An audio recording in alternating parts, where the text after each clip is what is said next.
Special dog named Faith. She has bright eyes, alert ears, a wagging tail. She's a great dog with a wonderful personality. What people usually notice about Faith is the fact that she only has 2 hind legs and she walks upright like a human.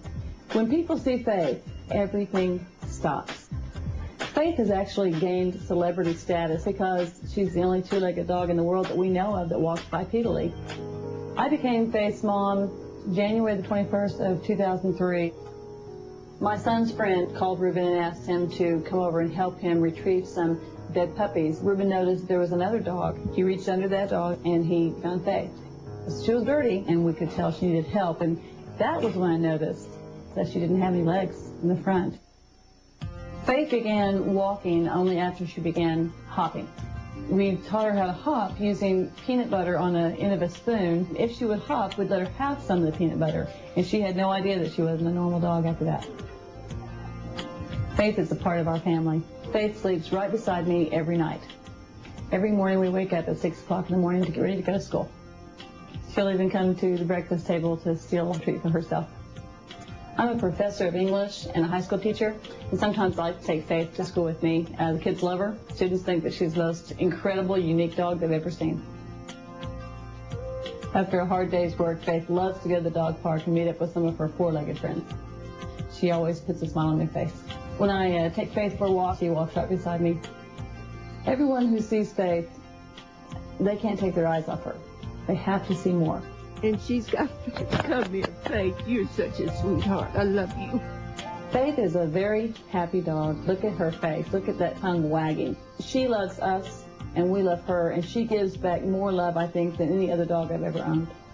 Faith may only have 2 legs, but she has a big heart.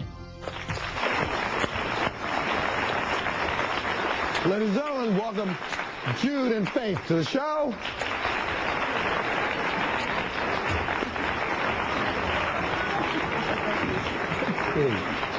How are you? How are you? How you doing? She's gorgeous. Talk. Where did you find her? Well, we didn't actually find her. My son's friend's dog had puppies, and Reuben rescued her from her own mother. Initially, when you first got her, you took her to the vet, of course. Yes. And the vet said to you what? Well, it wasn't so much what the vet was saying. Everybody else was telling us to put her down. They were saying there's no way that you can actually train her to walk upright or to get off her chest and her chin. And talk about that for a second, because if she had continued to just lay on her chest and chin, what would happen? It would rub an abscess. That much the doctor did tell us. It would rub an abscess on her chin where she tries to get up and on her chest. This way, being bipedal, she's actually able to walk. And the number one question people ask, what about her hips? Are her hips okay? She has been checked out, and her hips are fine.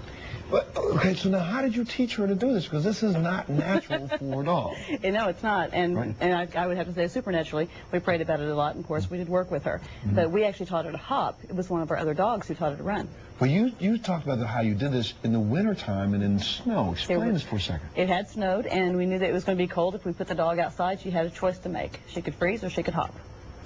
So, but I wouldn't have left her there. No, I know. Of course. So you put her out in the snow, and then she also used the snow to kind of balance herself a little bit. We don't like to tell people the story, but we did use actually a skateboard at one point, and she fell off a few too many times, and so we tried strapping it to her. We tried all kinds of different ways to show her, movement, show her what it meant to move, what the benefits of movement would be.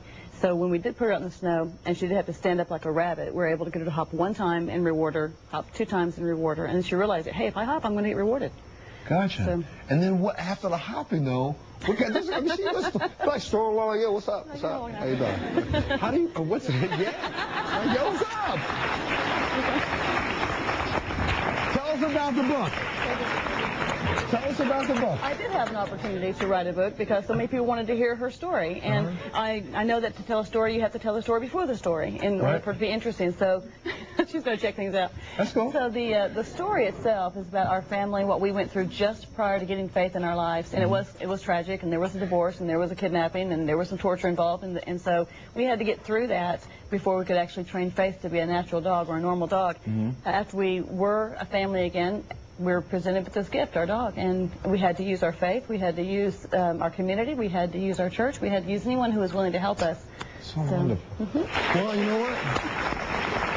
The most unique dog I've ever seen. And so what's the name of the book so we make sure people go out to the bookstore It's again? called With a Little Faith. With a Little Faith. It's in a bookstore near you right now. Get up on Amazon.com and get a copy of it. I appreciate that. Incredible. Thank you so much. Thank you. We'll be back right after this.